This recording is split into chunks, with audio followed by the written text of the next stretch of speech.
Hello guys, welcome back to my channel. So कैसे हैं आप सब यार। कभी आपने नोटिस किया है जो वॉशरूम्स होते हैं होटल्स में ना, उनमें एक अलग टाइप की लग्जरी फील होती है। बहुत मॉडर्न देते हैं, साथ साथ बहुत कंफर्ट भी देते हैं आपको। बट वही सेम चीज हमारे घर के अंदर भी है। डब्ल्यूसी भी है, कमोड भी है, बेसिन भी है और वही बेदिंग एरिया है। लेकिन हमें वो लुक एंड फील अपने घर में क्यों नहीं मिल पाती, आज हम बात करने वाले हैं इसी बारे में कि स्टेप बाय स्टेप कैसे हमको वॉशरूम को डिजाइन करना चाहिए ताकि आपके घर में वो कंफर्ट वाली फील आए एंड वो देखने में भी बहुत ज्यादा खूबसूरत लगे। तो चाहे आपका वॉशरूम बहुत पुराना हो, आप उसको रिनोवेट करवा रहे हो, या फिर एकदम ब्रांड न्यू वॉशरूम हो, आपको मिलने वाली है एट द एंड बिल्कुल होटल वाली फील। तो वीडियो को एंड तक जरूर देखना। ना स्टार्ट करते हैं वीडियो को। सबसे पहले हम बात करते हैं प्लानिंग की, बिकॉज सारी चीज डिपेंड करती है सिर्फ प्लानिंग के ऊपर। आपकी प्लानिंग बहुत ज्यादा अच्छी होनी चाहिए। अब हर किसी के घर में सेम डायमेंशन के वॉशरूम नहीं हो सकते, इसलिए हम बात करेंगे स्टैंडर्ड साइज की। तो अगर लग्जरी फील चाहिए तो बेसिन है वो एटलीस्ट 3 फीट का लंबा होना चाहिए, उसकी लुक काफी अच्छी आती है। ताकि बीच में आपका बेसिन आए, आसपास खाली एरिया हो, आप इजिली वहां पे स्लैब डाल सके। सेकेंड आता है कमोड। तो कमोड की स्टैंडर्ड विड्थ हमें चाहिए होती है 2 फीट 6 इंच। लेकिन अच्छी फील देने के लिए, कंफर्ट देने के लिए आपको एटलीस्ट 3 फीट का देना है। अगर आपके बाथरूम में स्पेस है तो आप 3 फीट का जरूर लेके जाओ। एंड लास्ट आता है बेदिंग एरिया। तो bathing area at least 3 feet 3 inch चौड़ा होना चाहिए। अगर किसी के घर में एक क्यूबिकल बन रहा है आपके बेदिंग एरिया का, तो वो 3 feet 3 inch into 3 feet 3 inch आप लेके चल सकते। अब प्लानिंग में आपको एक और चीज का बहुत अच्छे से ध्यान रखना है, वो है कि आपका वेट एरिया और ड्राई एरिया अलग अलग होना चाहिए। कभी भी दोनों कंबाइन नहीं करना। सबसे अच्छी चीज क्या होती है, जैसे कि हम देखते हैं वॉशरूम्स में होटल वाले में, पहले आता है हमारा ड्राई एरिया। ड्राई एरिया में आते हैं हमारे कमोड और बेसिन, और वेट एरिया यानी कि हमारा बेदिंग एरिया वो सबसे ज्यादा कॉर्नर में होना चाहिए। उसका रीजन भी क्या होता है कि अगर आप बेदिंग एरिया यूज कर रहे हो तो आपका पूरा का पूरा जो बाथरूम है वो वेट नहीं होना चाहिए। एंड सेकेंड, हम बेदिंग एरिया वन टाइम ही यूज करते हैं, लेकिन डब्ल्यूसी एंड बेसिन हम काफी बार यूज कर रहे होते हैं पूरे दिन के, इसलिए वो दोनों एरियाज आपको इजिली एसेसिबल होने चाहिए as compare to bathing area. तो ये दो प्लानिंग के मेन फैक्टर है जिसका आपको बहुत ज्यादा अच्छे से ध्यान रखना है। अब नेक्स्ट आते हैं उन लोगों के पास जिसके पास मास्टर बाथरूम है, काफ़ी बड़ा एरिया है, एटलीस्ट आपका जो बाथरूम है वो 10 फीट बाय 15 फीट के आसपास का है। तो उस केस में ट्राई करो कि अपने बाथरूम के अंदर अलग अलग सेक्शंस बनाओ। डब्ल्यूसी का अलग सेक्शन एंड बेसिन का अलग एंड शावर का अलग, उसकी फील और ज़्यादा लग्जरी आती है। तो अब आपका डिसाइड होगा कि आपकी कौन कौन सी चीज कहाँ कहाँ पे आनी चाहिए। सबसे बेस्ट होता है कि गेट खोलते ही आपका बेसिन आए, देन आपकी डब्ल्यूसी सीट आए एंड एंड में आपका शावर का एरिया आए।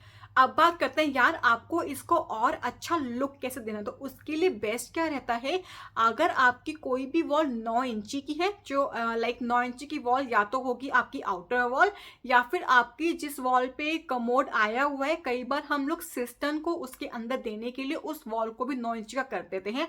तो आपको अपनी 9 इंच की वॉल का पूरा पूरा फायदा उठाना है। वहां पे आपको देनी है निशेस। निशेस आपके बाथरूम के अंदर बहुत अच्छा लुक ऐड कर देती हैं। आप उन निशेस को मल्टीपल तरीकों से यूज कर सकते हैं, चाहे डेकोरेशन में या फिर एज अ स्टोरेज, तो वो आपके ऊपर है बस। और एक चीज और याद रखना, निशेस में लाइट्स देना कभी मत भूलना। हमेशा वहां पे स्पॉटलाइट का पॉइंट छोड़ना ही छोड़ना है आप। एंड निशेस ना आप डब्ल्यूसी के ऊपर बना सकते हैं या फिर अपने बेदिंग एरिया में भी बना सकते हैं। ये दोनों एरियाज बेस्ट हैं निशेस के लिए। तो हमेशा ट्राई करना कि एटलीस्ट कहीं ना कहीं या इन दोनों में से किसी एक एरिया में आप एटलीस्ट निशेस का स्पेस निकाल पाओ। एंड सेकंड सिनेरियो, अगर समहाउ किसी केस में कहते हैं हमारे पास काफी अच्छा बेसिन आया हुआ है, एटलीस्ट 5 फीट का बेसिन आया हुआ है, तो उस केस में ना आप बेसिन के दोनों कॉर्नर्स यूज कर सकते हो निशेस देने के लिए। उनका लुक भी बहुत ज्यादा अच्छा आता है, आपको अपने घर में 5 स्टार वाली फील मिल जाएगी, जैसा कि आप इस इमेज में देख पा रहे हो। अब नेक्स्ट पॉइंट आता है है इलेक्ट्रिकल पॉइंट्स। लाइक वॉशरूम में इलेक्ट्रिकल पॉइंट्स बहुत ज़्यादा मायने रखते हैं, बिकॉज एट द एंड कभी ये ना हो आपको बेसिन पे खड़े होकर ट्रिमर यूज़ करना हो और आसपास कोई सॉकेट ही ना हो, तो ऐसी प्रॉब्लम में ना फंसो, इसलिए इलेक्ट्रिकल पॉइंट्स को प्लान करना बहुत ज़्यादा ज़रूरी है। तो वॉशरूम के लिए मैंने ऑलरेडी एक डिटेल में वीडियो बनाई हुई है कि कहाँ कहाँ पे पॉइंट्स होने चाहिए, फिर भी मैं आपको थोड़ा बहुत एक्सप्लेन कर देती हूँ आज इस वीडियो में। पहले गेट खोलते ही आपका मेन स्विच बोर्ड आएगा, उसके बाद जो भी आपका बेसिन वाला एरिया है, अगर आपको वैनिटी के नीचे लाइट देनी है तो वायर को छोड़ना पड़ेगा। सेकेंड केस, आपको अब बेसिन के ऊपर एटलीस्ट 5 और 15 एम्पियर का सॉकेट छोड़ना चाहिए। अगर आपको ड्रायर यूज करना है, ट्रिमर यूज करना है, या फिर कोई लेडी है उसको बाल स्ट्रेटनर यूज करना है, कुछ भी यूज करना है, तो उसके लिए आपके पास वहां पे सॉकेट होना चाहिए। एंड हम लोग 2023 में रह रहे हैं, तो यहाँ पे वॉशरूम में चार्जर और फोन तो चाहिए होता है, तो उसके लिए भी एटलीस्ट आपका नियर बाय सॉकेट होना चाहिए। एंड उसके बाद आती है आपकी मिरर लाइट, तो आपके बेसिन के ऊपर होनी चाहिए एक मिरर लाइट। एंड बचता है आपका गीजर का पॉइंट और आपका एग्जॉस्ट का पॉइंट, तो हमें सिर्फ इतने ही पॉइंट्स चाहिए अपने वॉशरूम एरिया में। अब हमारे पास नेक्स्ट पॉइंट आता है टाइल की सिलेक्शन। अब टाइल की सिलेक्शन बहुत ज़्यादा इंपॉर्टेंट रोल प्ले करती है आपके वॉशरूम की डिजाइनिंग के अंदर। तो पहले आपको डिसाइड करना है कि आपको किस एरिया को हाईलाइट करना है। हाईलाइट करने के कुछ मल्टीपल तरीके होते हैं, या तो आप अपने फ्लोर को और एक वॉल को हाईलाइट कर सकते हो, या फिर अपने WC के पीछे वाले एरिया को हाईलाइट कर सकते हो, या फिर जो आपका बेदिंग एरिया है उस पूरे एरिया को एक अलग से हाईलाइट ट्रीटमेंट दे सकते हो। एंड सेकंड सिनेरियो जो मुझसे अक्सर लोग पूछते हैं, मैम हम टाइल यूज कौन सी करें, मैट की ग्लॉसी? तो हमेशा फ्लोर पे ना आपको मैट ही यूज करना है, मैट या एंटी स्किड, या फिर आप शुगर कोटेड टाइल्स में जा सकते हो। उसके अलावा ग्लॉसी कभी मत यूज करना। एंड जो आपकी वॉल्स है उस पे आप ग्लॉसी यूज कर सकते हो। अगर बाथरूम छोटा है तो वॉल्स पे ग्लॉसी यूज करना है। अगर बाथरूम काफी अच्छे बड़े साइज का है, यानी कि लेंथ में एटलीस्ट 7-8 फीट का है आपका बाथरूम, तो उसके बाद आप अपने वॉल्स पे भी मैट यूज कर सकते हो, लेकिन फ्लोर में हमेशा मैट ही यूज करनी है, कभी भी ग्लॉसी यूज नहीं करनी है। एंड एक और टिप रहेगी मेरी यहाँ पे, अगर आपके घर में कोई सॉल्टी वाटर है, लाइक आपका जो पानी है वो खारा है, तो उस केस में ना अपने फ्लोर पे डार्क कलर्स अवॉइड करना, क्योंकि डार्क कलर्स पे ना वो सॉल्टी वाटर निशान छोड़ देते हैं आपके बेदिंग एरिया यूज करने के बाद, तो वो कुछ टाइम में ना वहां से टाइल रफ होना स्टार्ट हो जाती है, कई बार वो वहां से फेड होना भी स्टार्ट कर देती है। तो इसलिए अगर सॉल्टी वाटर है तो एटलीस्ट फ्लोर पे डार्क कलर मत यूज करना, वॉल्स पे चाहे डार्क कलर यूज कर लेना। बात करते हैं लाइट्स की। सीलिंग लाइट्स बहुत इंपॉर्टेंट रोल प्ले करते हैं, बिकॉज मैं हमेशा बोलती हूँ लाइटनिंग, राइट लाइट किसी भी इंटीरियर में गेम चेंज कर सकती है। तो लाइट्स का बहुत इजीली ध्यान रखना है। सबसे पहले जो भी आपका बाथरूम है उसमें अपने शावर एरिया को अलग निकाल के WC और बेसिन का आपको सेंटर में एक फैन देना है, बिकॉज हमें फैन सिर्फ उन्हीं 2 एरिया में चाहिए होता है। जो फैन का डाया है वो हम रखते हैं 2 फीट का। उसके बाद हमें लाइट्स लगानी है, तो लाइट सबसे पहले आनी चाहिए जो भी आपका बेसिन है उसका जो सेंटर पॉइंट है उसके डायरेक्ट ऊपर आपकी एक लाइट आनी चाहिए। एक लाइट आनी चाहिए आपकी WC के ऊपर, एंड इन्हीं दोनों का रेप्लिका आप कर दोगे अपोजिट साइड पर। एंड उसके बाद जो आपका शावर एरिया है तो वहां सेंटर से आपका आएगा, आपका शावर लगा होगा, तो उसके दोनों साइड्स पे आप लाइट्स के पॉइंट छोड़ सकते हो। एंड सिमेट्री मेंटेन करना, तो वो आपको देखना है कि आपकी सिमेट्री मेंटेन होनी चाहिए। इसके बाद अगर आपके पास काफी बड़ा एरिया है अपने बेसिन की साइड पे, तो आप वहां पे पेंडेंट लाइट डाल सकते हो, उसका इफेक्ट बहुत ज़्यादा अच्छा आएगा। इसके अलावा जो आपकी लाइट्स हैं वो होनी चाहिए आपके निशेस के अंदर, आपकी वैनिटी के नीचे लाइट्स हो सकती हैं, उसका लुक बहुत ज़्यादा अच्छा आता है। एंड इवन आप मिरर में भी बैकलाइट दे सकते हैं, उसका ग्रेस भी काफ़ी ज़्यादा अच्छा आता है, बिकॉज लाइट्स क्या होती है आपका मूड चेंज करती है। एंड बाथरूम में आपको यूज़ करनी है नेचुरल वाइट लाइट, वो काफ़ी ज़्यादा बेटर होती है। एक और चीज़ लोग अक्सर पूछते हैं, मैम हम टाइल्स के बीच में गैप दें या नहीं दें।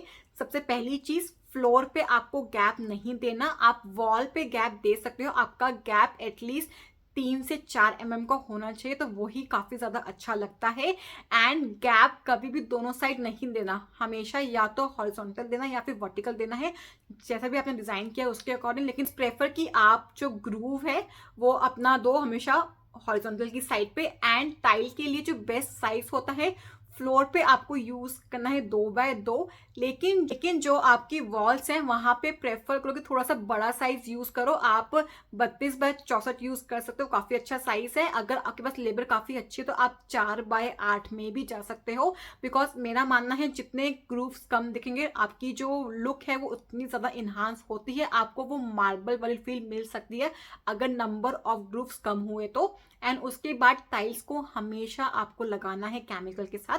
आप MYK का 305 या 307 यूज कर सकते हो, काफी अच्छा केमिकल है। अब नेक्स्ट स्टेप आता है हमारा वैनिटी। तो आपको अपने बाथरूम में वैनिटी जरूर डिजाइन करनी है, उससे स्टोरेज का स्पेस भी बनता है एंड आपकी जो लुक भी है वो काफी ज्यादा इन्हांस हो जाती है। सबसे पहली टिप, आपको जो वैनिटी है वो एटलीस्ट 8 इंच ऊपर स्टार्ट करनी है अपने फ्लोर एरिया से। एंड जगह के अकॉर्डिंग आप ड्रॉर्स और शेल्फ कुछ भी दे सकते हो। एंड लास्ट आता है एसेसरीज। एसेसरीज बहुत ज़्यादा इंपॉर्टेंट रोल प्ले करते हैं। सबसे पहली टिप, सारी एसेसरीज सेम कलर की होनी चाहिए, चाहे बेसिन का टैप हो, शावर एरिया में टैप हो, या फिर शावर हो, या फिर हेल्थ फॉसेट हो। जो जितनी भी एसेसरीज हैं सारी की सारी सेम कलर और सेम फिनिश में होनी चाहिए, कुछ भी मिसमैच नहीं होना चाहिए। गोल्डन बहुत ज्यादा चल रही है, बहुत लुक अच्छी देती है, गोल्डन मैट में भी अच्छी लगती है एंड ग्लॉस में भी अच्छी लगती है। एंड ट्राई करो कि जो भी आपकी टाइल्स हैं उसके अकॉर्डिंग आप अपनी एसेसरीज को बाय करो। एंड सेकंड चीज, जो हमारी नालियां होती हैं, आउटलेट्स होते हैं, अब वहां पे हम वो पुराने वाली आउटलेट्स नहीं देते, अब अच्छे खासे चैनल्स चलते हैं जो पूरे वेस्ट चैनल्स होते हैं, वो काफी अच्छी लुक देते हैं, तो आप अपने घर में वो इंस्टॉल करा सकते हैं।